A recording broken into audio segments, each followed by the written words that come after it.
City ज्यादा होती है। क्यों होती है? क्योंकि हमें डेटा टाइप को पहले से याद करने की जरूरत नहीं है।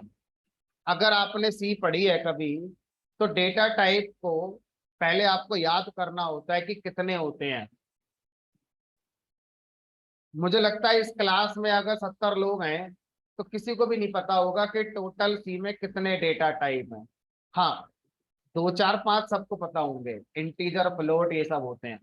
लेकिन अगर आप इंटीजर को ध्यान से देखें तो इंटीजर के जैसे शॉर्ट भी होता है, इंटीजर के जैसा लॉन्ग भी होता है।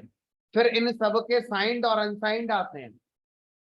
फिर उसके बाद आप फ्लोट और डबल ये दो होते हैं, फिर इनके साइंड अनसाइंड आते हैं, है ना। फिर उसके बाद आप इनको मिलाकर बना सकते हैं लॉन्ग लॉन्ग, लॉन्ग डबल, खत्म ही नहीं होंगे। उसके बाद फिर आपको ये भी याद रखना पड़ता था कि किस डेटा टाइप का रेंज कितना होता है। अगर आप इंटीजर डेटा टाइप यूज करते हैं तो उसकी एक रेंज होती है -32768 से लेकर +32767। वो याद करनी पड़ेगी पहले, तब आप डिसाइड कर पाएंगे अपने ब्रेन में कि इस वैल्यू को किस टाइप के वेरिएबल में स्टोर किया जाना चाहिए। अगर आपको अपना आधार नंबर स्टोर करना है तो सीमा होगा नहीं आपसे। अपना अकाउंट नंबर स्टोर करोगे बैंक का तो सीमा होगा नहीं आपको, क्योंकि आप तो इंट लगाओगे, और इंट में इतनी बड़ी वैल्यू सीमा नहीं आती। वहां पर फिर लॉन्ग लगाना पड़ेगा, और हो सकता है कि आपका अकाउंट नंबर लॉन्ग में भी ना आए वहां पर। तो आपके पास सॉल्यूशन होगा नहीं इतना आसान कि आप इन सब वैल्यूज को, आधार नंबर और अकाउंट नंबर को स्टोर कर पाओ। ठीक है, हमें ये बातें ध्यान रखनी पड़ेंगी। हम लोग क्या करते हैं इसी में 10 20 5 6 7 8 100 200 बस इन्हीं के साथ प्रोग्रामिंग सीख लेते हैं। उसके लिए इंट सफिशिएंट है। अच्छा, उसके बाद आपको सबका मेमोरी साइज याद करना पड़ेगा कि कौन कितना मेमोरी कंज्यूम कर रहा है। इंटीजर 2 बाइट करता है, शॉर्ट 1 बाइट करता है, लॉन्ग 8 बाइट, या जो भी करता है। पाइथन में ये सारी बातें हटा ली गई, सारी बातें प्रोग्रामर से हटा ली गई। होंगी तो जरूर भाई, कुछ ना कुछ साइज तो पाइथन में भी होगा, रेंज तो पाइथन में भी होगी, लेकिन ये सब प्रोग्रामर को देखने की नीड नहीं है, लैंग्वेज खुद अपने आप देख रही है। तो डायनेमिकली टाइप्ड लैंग्वेजेस प्रोग्रामर के लिए सिंपलिसिटी प्रोवाइड करती हैं। ठीक है, चलिए। तो Python dynamically typed programming language है, इसीलिए एज ए प्रोग्रामर वेरिएबल पर काम करते समय हमें उसका डेटा टाइप पहले डिफाइन नहीं करना होता है। ठीक है, अब आगे चलते हैं और वेरिएबल में ये समझने की कोशिश करते हैं कि इसका नाम वेरिएबल ही क्यों रखा गया है। इसका नाम कुछ और रखा जा सकता था, इसका नाम स्टोरेज रख दो। वास्तव में इसका नाम स्टोरेज होना चाहिए था टॉपिक का नाम, क्योंकि इसमें वैल्यू तो स्टोर हो रही है। लेकिन इसका नाम फिर भी क्या रखा गया, वेरिएबल रखा गया। क्योंकि वेरिएबल को अगर मैं दो अलग अलग हिस्सों में तोड़ दूं तो एक हो गया हमारा वेरी, और एक हो गया हमारा एबल।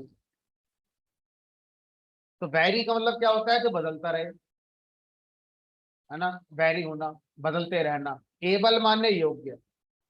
तो ये वो कॉन्सेप्ट है जो बदलने योग्य है, अपनी वैल्यू को बदल सकता है within execution of program, within execution of program. क्या मैंने बोला लास्ट में, वो इंपॉर्टेंट टर्म।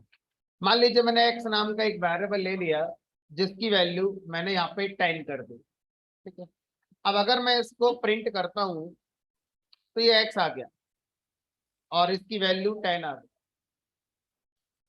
अगर आपसे कहा जाए क्या आगे के प्रोग्राम में मैं फिर से x इक्वल टू ऐसे 20 कर सकता हूं, तो यहां पर हम ऐसा कर सकते हैं। और हम क्या कर रहे हैं, x वेरिएबल की वैल्यू को बदल रहे हैं। इसकी पहले वैल्यू क्या है, 10, अब वैल्यू क्या कर रहे हैं इसकी, 20। अब यह हमें ध्यान रखना होगा कि वेरिएबल का नाम वेरिएबल इसीलिए पड़ा था क्योंकि वो एक ही प्रोग्राम में अपनी वैल्यू को बदल सकता है। ठीक है, अब जब वो वैल्यू को बदलता है तो वो चेंजेस आगे के स्टेटमेंट को रिफ्लेक्ट करते हैं, जो प्रीवियस स्टेटमेंट्स हैं उनको रिफ्लेक्ट नहीं करते। प्रोग्राम का जो एग्जीक्यूशन है वो सीक्वेंशियली टॉप टू बॉटम होता है। तो इस पॉइंट पर जब आप x की वैल्यू प्रिंट कर रहे हैं तो सबसे अपडेटेड x की वैल्यू जो भी रही होगी वो प्रिंट होगी, दैट इज 20। जब एग्जीक्यूशन इस पॉइंट पर हो रहा होगा तो यहाँ पर x की वैल्यू जो अभी तक सबसे अपडेटेड है वो यही है, तो यहाँ पर क्या आएगी 10, यहाँ पर क्या आएगी 20, दोनों नहीं आएंगी। ऐसा नहीं है कि x में दोनों आ गई, 10 भी आ गई 20 भी आ गई, नहीं। तो अभी हम जो वेरिएबल पढ़ रहे हैं वो मैक्सिमम एट ए टाइम एक ही वैल्यू को स्टोर करेगा।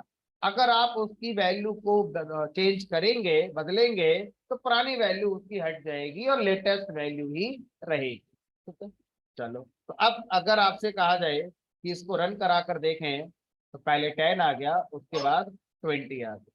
अच्छा सर, जब आप वैल्यू को बदलते हैं तो ऐसा तो नहीं है कि पहली बार वैल्यू इंटीजर है तो अब जितनी बार वेरिएबल की वैल्यू बदलेगी वो इंटीजर ही बदलेगी?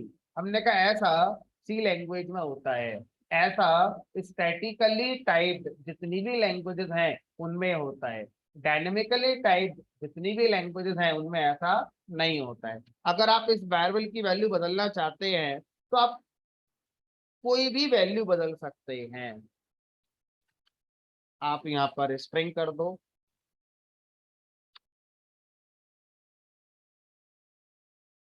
तो एक वेरिएबल एक प्रोग्राम में कितनी बार वैल्यू बदल सकता है? कितनी भी बार, जितनी बार आपकी नीड है उतनी बार।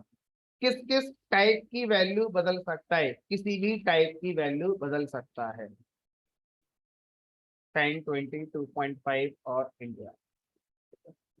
अब यहां पर अगर आपसे कहा जाए, थोड़ा सा एक लॉजिकल कॉन्सेप्ट है, सोचने वाला कॉन्सेप्ट है, अगर हम उसको नहीं करेंगे डिस्कस तो भी हम अच्छे प्रोग्रामर बन जाएंगे, बट फिर भी कर लेते हैं। मान लीजिए यहाँ पर मैंने लिखा होता सी वाली स्टाइल में इंटीजर x इक्वल टू 10, ठीक है, उसके बाद आगे बढ़े और यहाँ पर अब x की वैल्यू मैंने बदली x इक्वल टू 20, फिर आगे बढ़े, जैसे ही मैंने लिखा यहाँ पर x इक्वल टू 2.5, या तो एरर आ जाएगी या फिर 0.5 का लॉस हो जाएगा। ठीक है, यानी कि यहाँ पर क्वेश्चन मार्क। जैसे ही आगे बढ़े और फिर आपने लिखा x इक्वल टू इंडिया, ये तो डेफिनेट एरर है, ये तो डेफिनेट एरर है, फिर भी क्वेश्चन मार्क लगा दिया। ठीक है, तो ये हमारा सी लैंग्वेज में पॉसिबल नहीं होगा। अच्छा ठीक है, एक काम करते हैं, थोड़ा सा सिचुएशन में बदलाव करते हैं।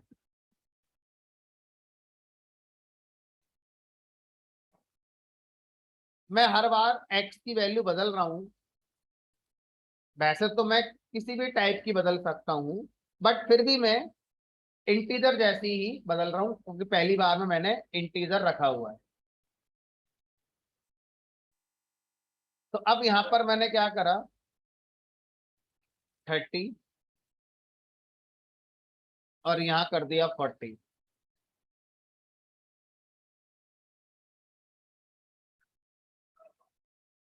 अब हम प्रोग्रामर की सिंपलिसिटी को फोकस नहीं कर रहे हैं, वो तो समझ में आ गया कि पाइथन में बढ़िया है, सी में एफर्ट ज्यादा लगते हैं प्रोग्रामर के।